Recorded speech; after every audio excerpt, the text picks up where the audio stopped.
Our NHL-wide rundown continues on the latest episode of the Locked On Fantasy Hockey Podcast. We're breaking down every single team in the league, and on Monday, we're stopping at the Montreal Canadiens and all of the fantasy angles that you need to know. Let's get this paper.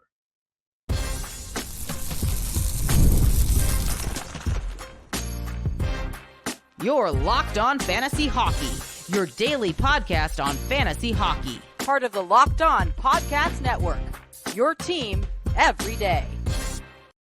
Happy Monday, everybody, and welcome back inside the lab to your daily source for fantasy hockey news. It's the Locked On Fantasy Hockey Podcast, and I'm joined, as always, by my distinguished co-host, Mr. Steele, wrote in on this side of the microphone. It's your boy, Big Flip Livingstone. Shout out to the everydayers making us your first listen every single day. We couldn't be doing it without y'all, so much love for holding us down. Make sure you smash that subscribe button. Drop us a 5-star review. We love hearing from the fans. The feedback is huge, especially right now in the offseason, Steele. We're going team by team, so make sure you're tapped into the channel. Last week, we kicked it off with the Dallas Stars. There is no real rhyme or reason, Steele, to how we're going through these teams, because we got to get through every single one. So we're going to mix in a little bit of West, a little bit of East all summer long. Today, we stop at the Montreal Canadiens. Their top 5 fantasy options. Like we said, Steele, some of these teams more obvious than others. The Canadiens have a lot of intriguing young players on the come up, especially on that blue line. I want to talk about that. I want to talk about some breakout candidates, perhaps a player to avoid or two, Steele. What's going on in that cage? Who are you looking at, though? Because this is a team that, when you look into the pipeline, Steele, and there was a report that just came out about the deepest pipelines in the NHL, behind the Chicago Blackhawks and I believe one other squad. I can bring that up in a second. The Montreal Canadiens slot in at number 3. The Anaheim Ducks are number 2 as the best young talent pool in the NHL.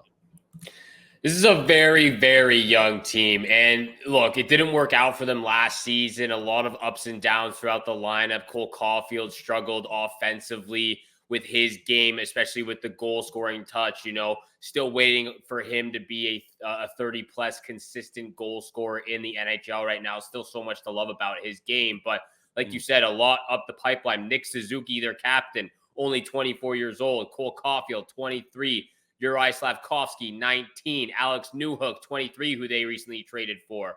Caden Gooley, 22. Yep. Jordan Harris, 23. Justin Barron, 22. The list goes on. Yep. Yeah, the list goes on with some of their prospects and some of these players that they've got in their locker room and also on the come up in their AHL team as well for Laval. Lots to love with the Montreal Canadiens. They've struggled over the last 4 to 5 seasons. Probably ever since they made it to the Stanley Cup Finals during the COVID year. Ever since then, they've been on the decline. But now there's lots to love with their players, lots of fantasy assets out there.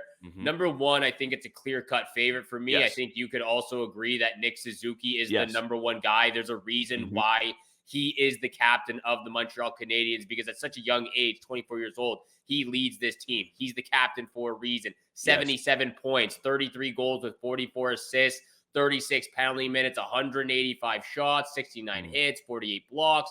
The face-off circle, he gets better and better every single year. He's rocking at a 52.6% in the face-off dot right now. Lots to love at such the young age. And again, the pool around him and the pool around all these other guys we're about to talk about, they're only going to go up from here. This Atlantic division is the toughest division for many reasons. You've got the superstars on the Tampa Bay Lightning, on the Toronto Maple Leafs, on the Florida Panthers and Boston Bruins, but you have such young, talented players on the come up in both Detroit, in Buffalo, now in Montreal as well. Ottawa. This is the Ottawa too.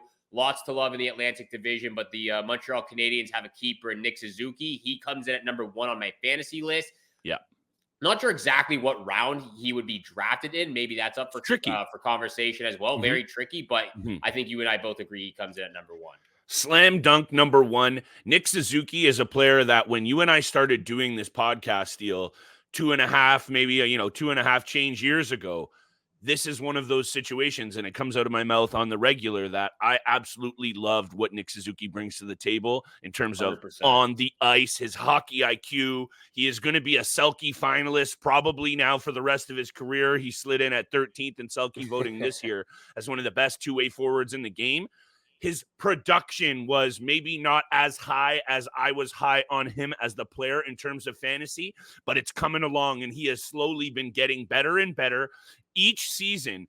And when you look at that point you just made about the Atlantic Division, they're going to need him to continue to be, because so I thought about it this way. If you're taking a look at how good the Washington Capitals just got, some of the moves that other teams in the division, Jake Gensel is now a Tampa Bay Lightning. You're kind of looking at it like this, deal. How many spots are really open for the playoffs? I'm looking at maybe one or two, if that, and this is going to be a team that is still on the come up. They're going to need Nick Suzuki to be just as good, if not better, than he is, if they actually want to get in the postseason. Obviously, that's not what we're looking at for this team right now. We're looking at fantasy value, but another big reason why they're going to get there sooner than later, I think, Steele, is the guy I have at number 2. It's Juraj Slafkovsky. And let me just explain why. I know. Yeah, it's high. No, take it It's away. high. I want to hear this. I love this. Because I looked into what are you going to say to me is the peripheral stats. This kid had 152 hits, 71 block shots, 55 penalty minutes, and he just started to scratch the surface of his offensive confidence at 50 points. I think there are still going to be growing pains, of course. But when I 100%. saw the peripheral fantasy value, this is a fantasy list. I really do think he's going to bring more value than Cole Caufield. Sam Montembeau's on my list, but Mike Matheson's also on the list. Looking at these numbers and the upside, Keeper Dynasty, it's not even close. He's number 2 for sure.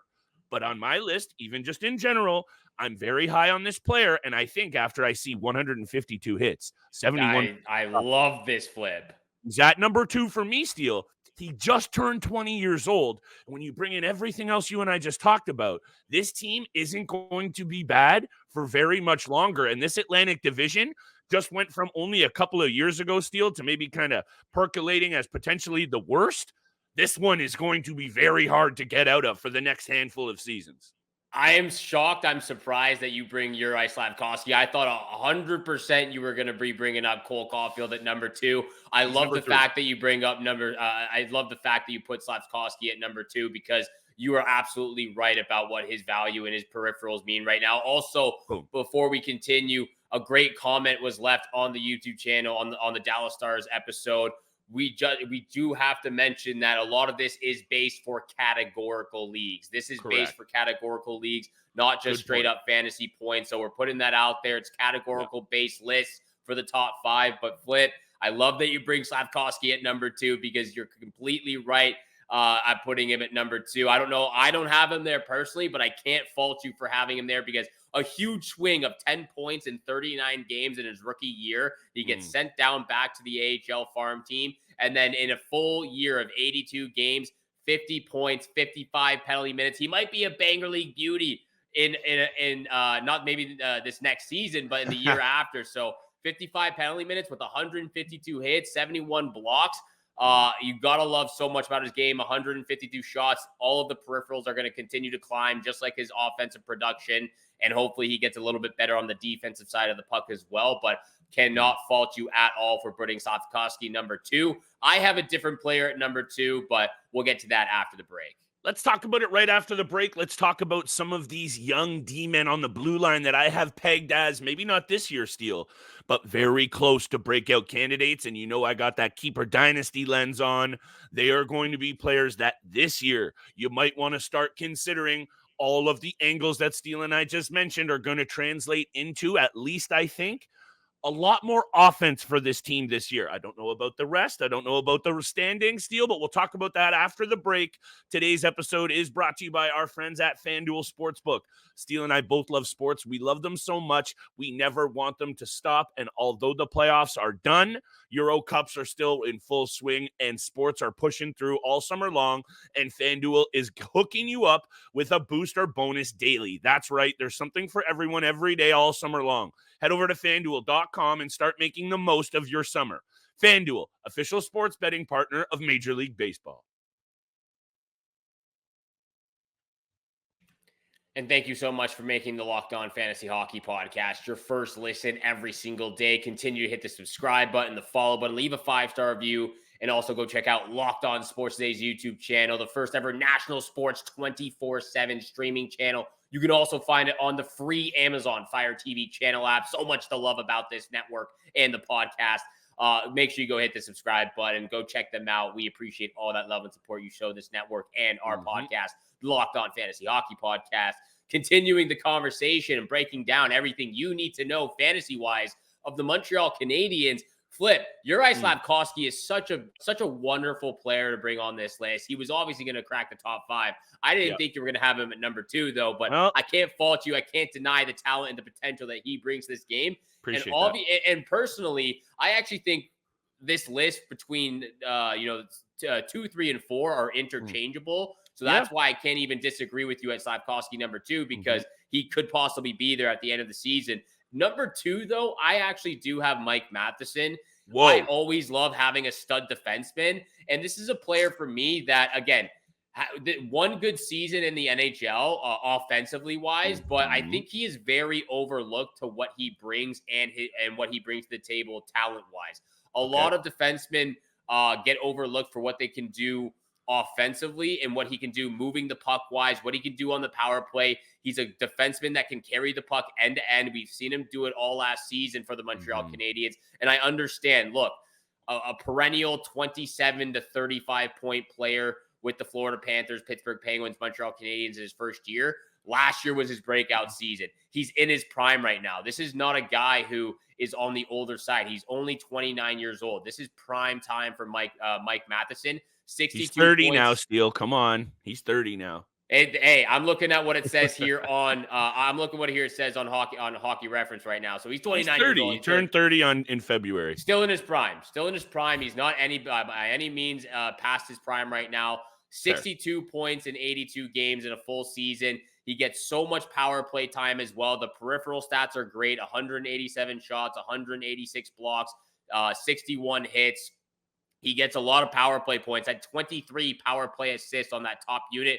5 power play goals. He has 58 penalty minutes. He can absolutely rip the puck from the blue line. He knows how to pass it out of his own end. He knows how to facilitate and play make for his teammates offensively. And he's really the only defenseman that you're going to be taking off the board right now. You're not going to be taking Caden Gooley until the later stages of the draft. Lane Hutson is still a rookie going into his rookie season. He's not going to be taken, if taken at all, going into next year. And then you've got Mr. Wi-Fi. I'm not even going to try pronouncing that last name. Jordan Harris and David Savard. So for me, Mike Matheson, because of his special teams utilization on the power play and penalty kill, the peripheral stats he brings, and again, breakout season, 62 points. I have him at number 2, but I don't fault you for having him at number 4 or number 5 of where you have him as well. Yeah, to me, you're just a little bit too high on him after just the one season. However, acquiring D-men in the fantasy game that do put up as many points as he did along with the peripheral value, that's an obvious one that they don't come along very often. So when you see what he was able to do last year, there are going to be a lot of fantasy GMs out there that are probably agreeing with you wholeheartedly, Steele. However, this is just my personal opinion. I don't hate it. That's just me. However, I really love Marty St. Louis as a coach. I think the Montreal Canadiens have their coach. They have their GM. These guys have it going on, and the needle is pointed in the right direction in Montreal. So maybe this isn't just a flash in the pan from Mike Matheson. However, for me, when there are other names on this list, like Cole Caufield, he definitely comes in ahead of Mike Matheson. He is in my number 3 slot. However, Steele, I think I'm here for that comment you made about these being interchangeable. After Nick Suzuki, you could probably just throw in Caufield, Slafkovsky, Matheson, and for me, it's also Sam Montembeault. And we'll 100%. Get to Sam Montembeault after the break. Let me just finish on Mike Matheson, because this Montreal Canadiens blue line pool, I'm not even talking about the kid they got in the draft and Ivan Demidov, who, reading into him and watching some of his highlights, Steele, on X or Twitter, whatever we're calling it, they got a steal at this kid at number 5. And So not even talking about Demidov, just looking at their prospect pool on the blue line, and I have a tab here that mentions it all. Because Lane Hutson, you're right. This year, bold selection. He ripped it up offensively in the NCAA. I don't know if his lack of size is going to impact his ability to get it done at this level. However, offensively, he's one to watch. He was also right up there in the top 50 NHL prospects last year. David Reinbacher, Logan Mailloux, they are some really good young blue liners here. So if that helps insulate Mike Matheson's value, or a guy like Caden Gooley, who seems to be pegged to play with him next year, has a big year themselves or a stepping out, you know who's going to benefit from that? Probably their blue line partner in Mike Matheson. So maybe I'm here for this a little bit more than I think I am, Steele. But if you don't mind, I'm just going to spit out Cole Caufield at 3. He's disappointed me considering how high I have been on his offensive ability. However, last year, and I swear I'm going to stop talking and let you have yours. Last year was his first NHL season of 82 games at 23 years old. And yes, some of that had to do with injuries, and that's a concern with this player a little bit for sure.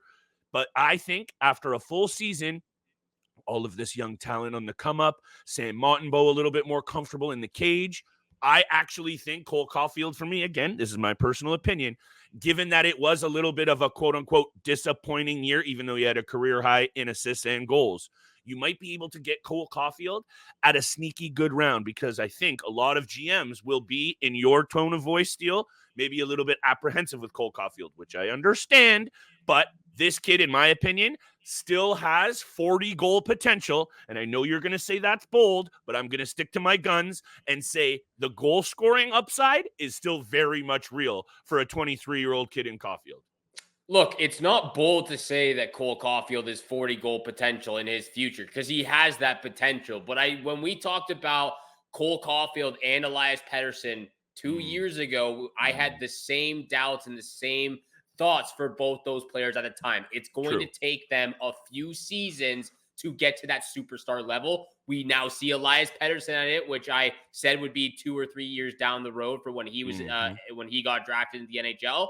It's also going to be a few more seasons for Cole Caufield because, like you just said, of the injury concerns that he's dealt with his shoulders, with the upper body injuries that he's been going through the last couple of seasons. I agree with you. He's got the 40-goal potential in his system. It's there. But can you stay healthy, and can you actually start capitalizing on those chances? Because when you start putting up, let me just bring this up.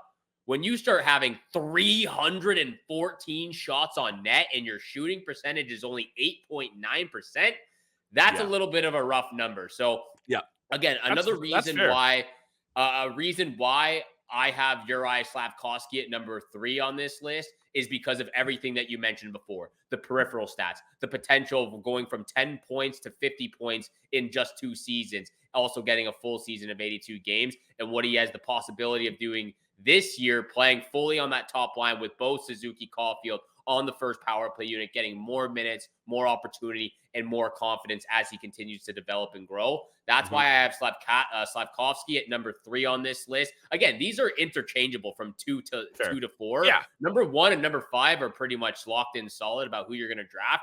We're going to get to number 4 and number 5 after the break. So much to continue talking about with a lot of sleeper fantasy targets on the Montreal Canadiens. We'll continue this list after the break. That's all coming up next on the Locked On Fantasy Hockey Podcast.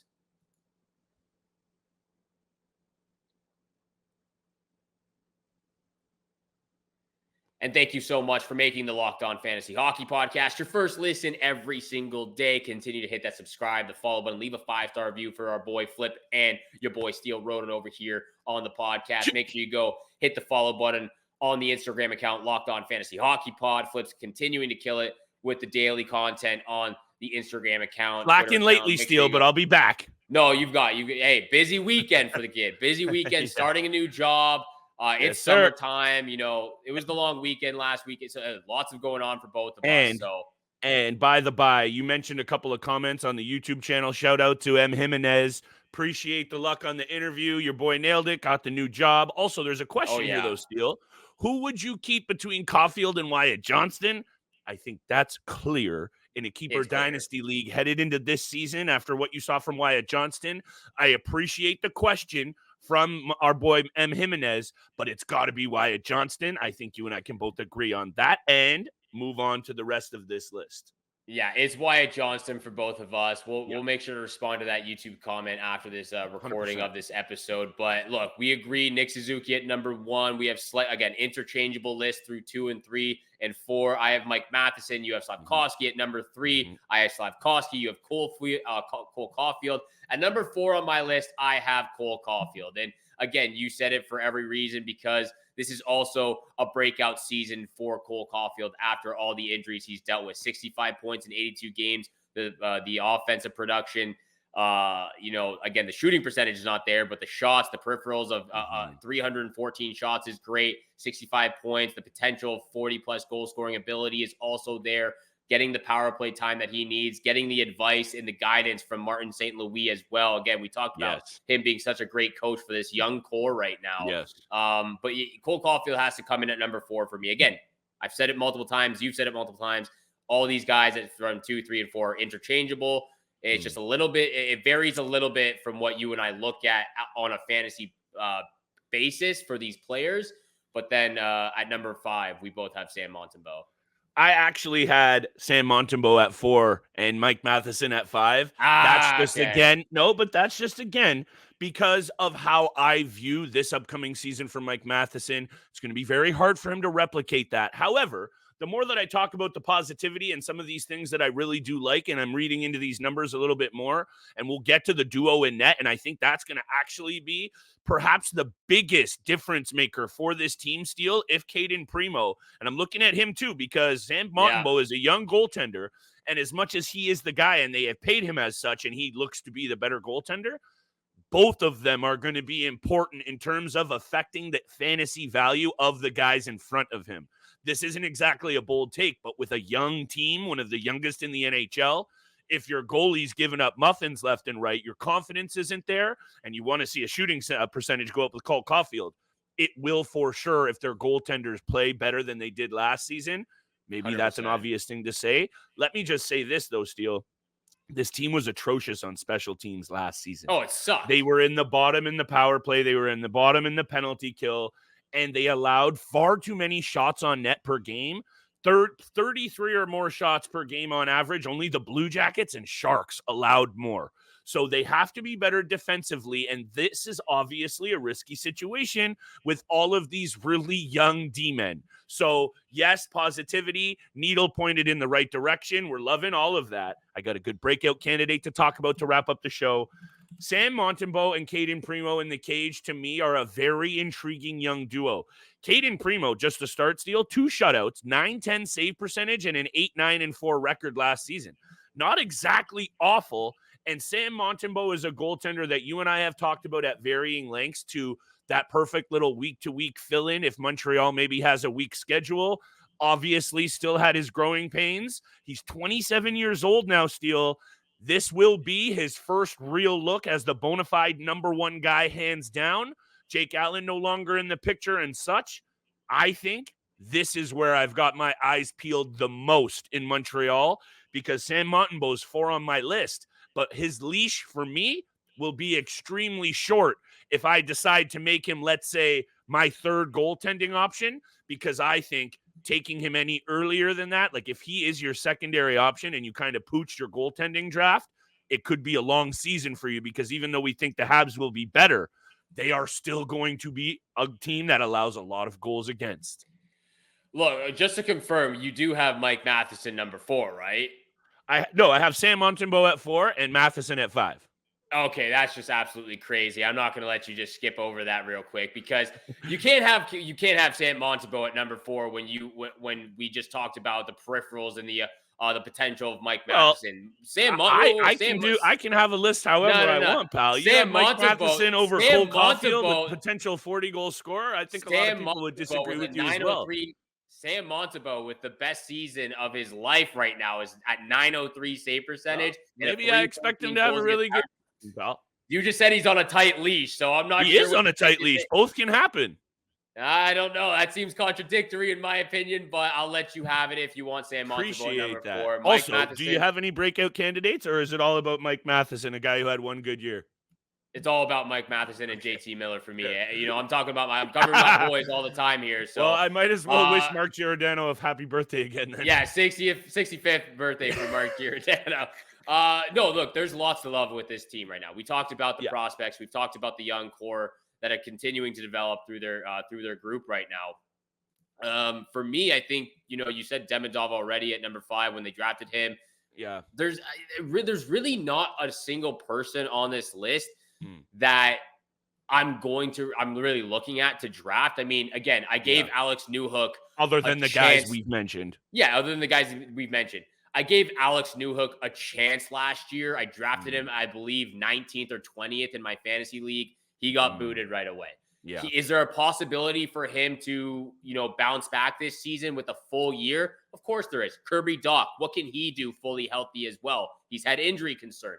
That's the name I'm looking at. Is that Kirby Dach the guy you're looking at? I thought maybe you were looking at Lane Hutson going into his rookie season as well. Again, not particularly a draftable player for me. Yeah. But I could see him breaking out and having a lot of guidance with this young core and developing his game. But I would agree with you. Kirby Dach is probably the only other guy, maybe Alex Newhook, that is draftable in the later stages of the draft.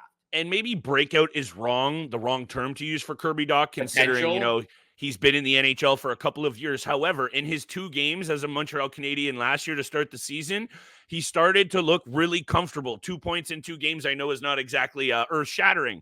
But watching those games last year, he started to really look like he had found his footing in a great situation playing for Marty St. Louis. So maybe I'm not going to say breakout candidate. Maybe sleeper is better. Kirby Dach is definitely a name that I'm going to be looking at as a guy you might be able to steal in a very, very late round. And you know what, Steele?